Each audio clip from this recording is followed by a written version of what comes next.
Big week coming up next week. We know 11.1.5 is hitting. We got the official patch notes now released by Blizzard. They just released these a couple hours ago. We also got interesting stuff to look at when it comes to Mythic Plus. Is this the most popular season of Mythic Plus ever? The numbers might be telling us that it is. Let's jump into that. We got Twitch drops and everything else. Here we go. Reputation and Renown. We already know a lot of this. Reputations and everything are going to be highly buffed next week when 11.1.5 drops on April 22nd. So big deal here. This is going to be going through May 20th. It's called, what is this, Winds of Change or something like that, I believe. Yeah, Winds of Mysterious Fortune. Yeah, so this thing will be giving us big-time buffs when it comes to reputation for all of these Dragonflight and War Within factions. So this is the first time we actually get the list of factions that will be included in this buff. We see most of, the Dragon Scale, the Dragonflight, factions that we dealt with back then.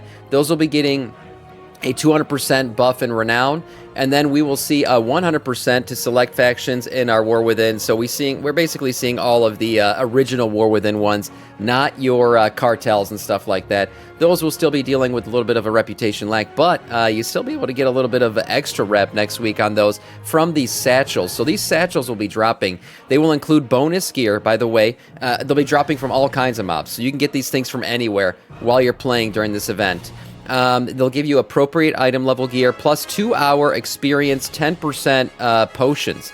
So if you drink one of these potions, they can stack with this 20% experience buff that will be applying to everything going around. So for a maximum of 30% reputation buff. So while you won't be getting this 100% or 200% major faction renown buff, you can still get this 30% one. So it will be a good time to grind out some reps for you.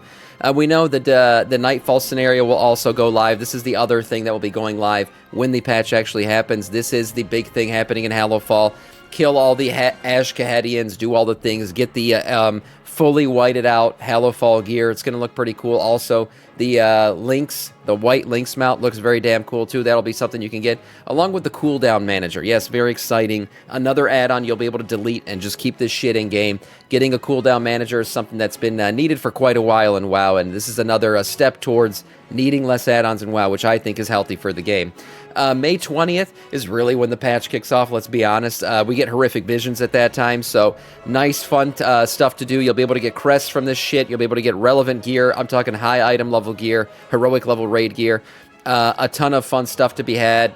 Titles to be gotten, toys, mounts, everything else. So this will be fun, repeatable content for us while we wait for the next big patch, which will be 11.2, but we'll get 11.1.7 in between there. Week of June 3rd, Dastardly Duos will be dropping. This is some fun solo/group-esque content, kind of like our Mage Tower for this one, this patch here. Actually reminds me of like a Mage Tower/Torghast kind of event. You'll be fighting big bosses, getting power-ups, doing all kinds of stuff there. So that should be fun.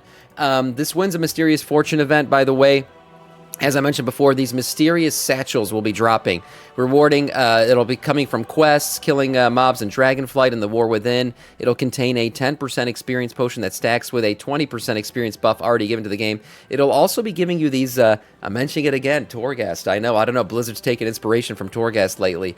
It'll be giving you these potions that can, in fact, give you some, it's like different kind of buffs in terms of damage and stuff. So these potions will be giving you some interesting power-ups and stuff, kind of, I guess you could say, like a remix event style, where you'll be becoming more powerful in the open world. So these things range from, power-ups to your damage, your healing, everything else. You'll be able to use these potions. They're warband bound from levels 10 to 79, but the potion effects will not work in Mythic Plus raids or PvP content, which makes sense because, power-ups and shit. That kind of messes all that shit up. Moving on to different stuff here.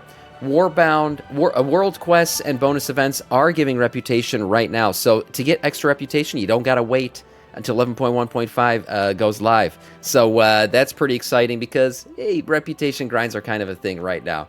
You can actually get, right now, the Sign of the Emissary is up this week. You'll be able to get some extra reputation, increasing your reputation gains with cartels by 100%. So as I mentioned before, the new event won't be giving you cartel rep, but this will. So giving some extra cartel rep will be pretty damn good. You can do that this week up until the patch goes live.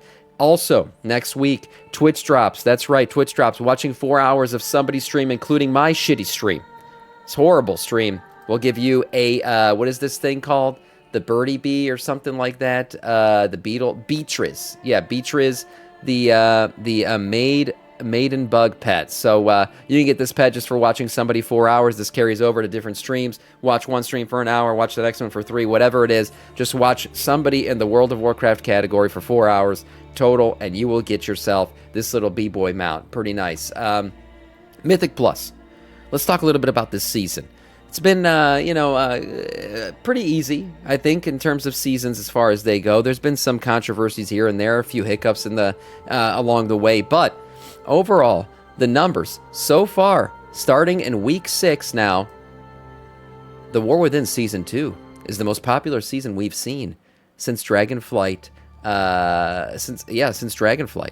So looking back now, we are in the most popular season. Now, there might be reasons for this, and I have my theories personally.